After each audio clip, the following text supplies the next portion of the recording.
Hello everyone, कैसे हैं आप लोग। तो आज के इस थर्ड शॉर्ट वीडियो में हम समझेंगे कि पैलियोलिथिक, मेसोलिथिक और नियोलिथिक के बीच में क्या बेसिक जानकारियां हैं, क्या बेसिक क्वालिटीज़ हैं। ओके, तो आइए बात करते हैं पैलियोलिथिक के बारे में। तो पैलियोलिथिक में हमें इस चीज़ का ध्यान रखना है कि पैलियोलिथिक के समय में यानी नवपाषाण काल मतलब अर्थात कि पाषाण काल में व्यक्ति जो है वो केवल और केवल संग्राहक की भूमिका में था, अर्थात किसी भी चीज़ का उत्पादन नहीं कर रहा है, वो केवल और केवल संग्रहण कर रहा है, उत्पादक नहीं है। और नियोलिथिक के समय में आते आते यानी नवपाषाण काल के समय में आते आते व्यक्ति उत्पादक हो गया। तो ये एक बेसिक जो है डिफरेंस है ना। उत्पादक की श्रेणी में उत्पादक बन गया था, यानी कि प्रोड्यूसर बन गया था। यह एक बहुत बड़ी उपलब्धि थी। ठीक है, तो आइए बात करते हैं पैलियोलिथिक के बारे में। इसको हम 3 भागों में बांट देते हैं: लोअर पैलियोलिथिक, मिडिल पैलियोलिथिक और अपर पैलियोलिथिक। तो लोअर पैलियोलिथिक का जो पहला मानव है ना, यह प्रश्न पूछा भी जाता है। जैसे अगर हम कहें कि लोअर पैलियोलिथिक का पहला मानव कौन था, तो वो था होमो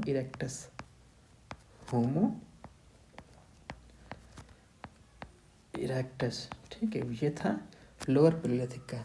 मिडिल पैलियोलिथिक का पहला मानव कौन था, तो उसको हम नाम देते हैं निएंडरथाल। ठीक, और अगर हम बात करें कि अपर पैलियोलिथिक का पहला मानव कौन था, तो अपर पैलियोलिथिक में होमोसेपियंस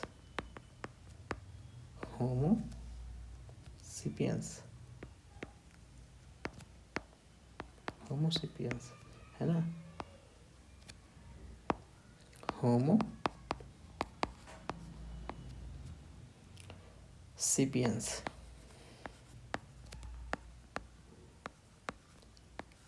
अच्छा, इनको हमारे पूर्वज भी कहते हैं। ये हमारे पूर्वज हैं,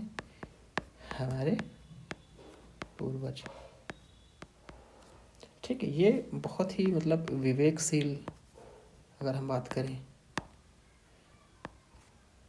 विवेकशील है ना, और बुद्धिमान।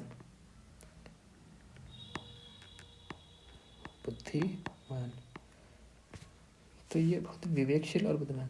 देखिए यहाँ पर जो बेसिक फीचर क्या है, व्यक्ति होने का और पशु होने का। देखो, पशु में बुद्धि तो है पर वो विवेकशील नहीं है ना।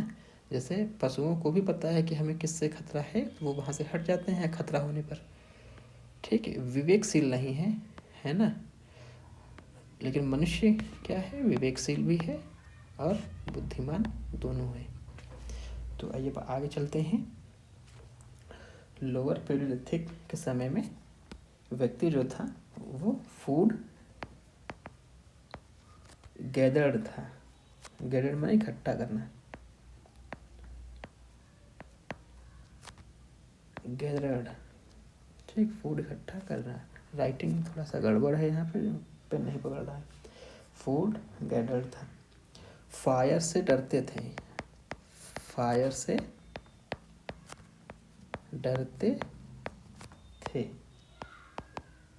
है ना, बहुत ही इंपॉर्टेंट है। फायर से डरते थे।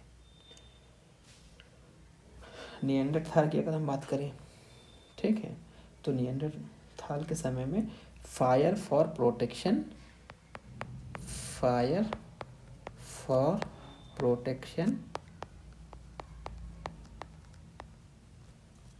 एंड टू मेक वार्म, और अपने आप को गर्म रखने के लिए वो आग का प्रयोग करते थे। ठीक, लेकिन भोजन को पका करके यहाँ पर अभी भी नहीं खा रहे हैं। ठीक है, आग को वो जानते थे। मिडिल पैलियोलिथिक में आग से वो परिचित थे, किंतु भोजन अभी भी पका करके नहीं खा रहे। लोअर पैलियोलिथिक में वो फायर से डरते थे। ठीक है, कि क्या चीज़ है ये, उनको नहीं पता था कि आग क्या है। वहीं मिडिल पैलियोलिथिक में वो फायर यानी आग से वो प्रोटेक्शन करते थे, किंतु यहाँ पर भी वो उसका प्रयोग नहीं जानते हैं। ठीक है, वो केवल आग का प्रयोग अपने आप को गर्म रखने के लिए करते हैं।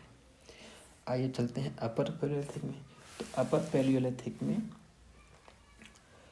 अब ये लोग आग से परिचित हैं, है ना, आग से परिचित। वो आग का प्रयोग प्रोटेक्शन के लिए तो करते ही हैं,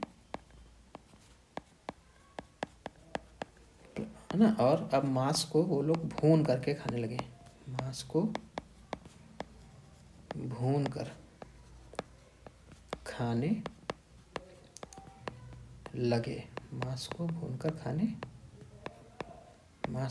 खाने लगे। ठीक है, अब अगर हम टूल्स की बात करें, यहाँ पर लोअर पैलियोलिथिक में टूल्स की अगर हम बात करें तो टूल्स में क्या था, पेबल्स थे, यानी कि पत्थर थे, PEBB, पेबल्स थे, चॉपर चॉपिंग, है ना, chopper CHOPPER chopper chopping, PPI chopper chopping. ठीक है, ये आप इमेज में भी देख सकते हैं, ये पेबल्स हैं, पत्थर हैं, बहुत आधुनिक नहीं हैं, केवल नॉर्मल पत्थर ही हैं। अगर यहाँ पर हम टूल्स की बात करें, तो ठीक है, यहाँ पर अगर हम टूल्स की बात करें तो क्या है, फ्लेक कल्चर है, यानी कि फलक वाले औजार, है ना, फ्लेक कल्चर, फलक वाले औजार। थोड़े से नुकीले हो गए हैं, साइड से आप देख भी सकते हैं, है ना, पर उतने अभी प्रभावशाली नहीं है, क्योंकि ये पत्थर हैं तो उतना ज़्यादा प्रभावशाली नहीं है। अब आप बात करें हम अपर पैलियोलिथिक के टूल्स कौन कौन से थे, तो अब अच्छा, यहाँ पर आते आते ये लोग इसको पत्थर को और रगड़ करके, मतलब खुरच करके और उसको नुकीला कर दिया है। हम इसको यहाँ पर ब्लेड भी बोल सकते हैं, है ना, एंड बोरिन कल्चर, यानी कि कुल्हाड़ियाँ और भेदनी, जिसको हम हिंदी में बोलते हैं भेदनी एंड कुल्हाड़ी टाइप में उसको बना दिए, आगे का इधर नुकीला कर करके उसको लकड़ी से पीछे से बांध देते थे तो कुल्हाड़ी का रूप ले लेते थे। उसको हम बोरिन कल्चर बोलते हैं, BURIN, boring culture, boring culture. ठीक है, तो इतना हो गया। अब अगर हम बात करें कि अच्छा, एक अन्य जानकारी यहाँ पर भी हम देखते हैं मिडिल पैलियोलिथिक में कि ये जो मानव है निएंडरथाल, इसका नाम कैसे पड़ गया, तो इसकी दरअसल खोज करी थी HD संकालिया ने जर्मनी में, है ना, HD संकालिया ने जर्मनी में एक जगह है निएंडरथाल करके, वहाँ पर उसको निएंडरथाल, है ना, एक मानव मिलता है तो उसको नाम रख देते हैं निएंडरथाल। तो ठीक है, तो आइए कुछ बेसिक इन्फॉर्मेशन हम देख लेते हैं एक बार इसको, कि लोअर पैलियोलिथिक में पहला मानव कौन था, होमो इरेक्टस। ये लोग फूड को इकट्ठा करते थे, है ना, फूड गैदरर थे, फूड को इकट्ठा करते थे, फायर से डरते थे, टूल्स क्या थे, पेबल्स थे, पत्थर थे, चॉपर चॉपिंग्स थे। ठीक है, आइए बात करते हैं मिडिल पैलियोलिथिक में। मिडिल पैलियोलिथिक का पहला मानव कौन था, निएंडरथाल था। अच्छा, आग से केवल और केवल प्रोटेक्शन कर रहे हैं यहाँ पे, और खुद को गर्म रख रहे हैं। टूल्स क्या क्या थे, टूल्स थे फ्लेक कल्चर, है ना, आप इमेज में भी देख सकते हैं। ठीक है, फ्लेक कल्चर मतलब फलक वाले औजार, एक पत्थर को काट करके ऐसे फ्लेक नुमा आकृति ये लोग दे देते थे। अपर पैलियोलिथिक में मानव कौन था, होमोसेपियंस था, और होमोसेपियंस को हमारे पूर्वज भी कहते हैं क्योंकि ये बहुत ही विवेकशील थे और बुद्धिमान भी थे। आग से परिचित थे, आग से अपर पैलियोलिथिक में ये लोग आग से परिचित थे और उसको प्रोटेक्शन में भी यूज़ करते थे, साथ ही साथ मांस को भून कर भी खाने लगे। टूल्स क्या थे, ब्लेड्स थे और भेदनी, यानी कि नुकीले। अब इसको उन्होंने कुल्हाड़ी का रूप दे दिया, इसको हम बोरिन कल्चर भी बोलते हैं। एक अन्य जानकारी जो हमने आपको बताई कि मिडिल पैलियोलिथिक में HD संकालिया HD संकालिया ने नियंडरथाल को ढूंढा था। जर्मनी में एक जगह है नियंडरथाल करके, तो उसको वो नाम के हिसाब से, मतलब स्थान के हिसाब से उसको नाम दे देते हैं नियंडरथाल। तो ठीक है, आज के लिए इतना काफ़ी है। धन्यवाद।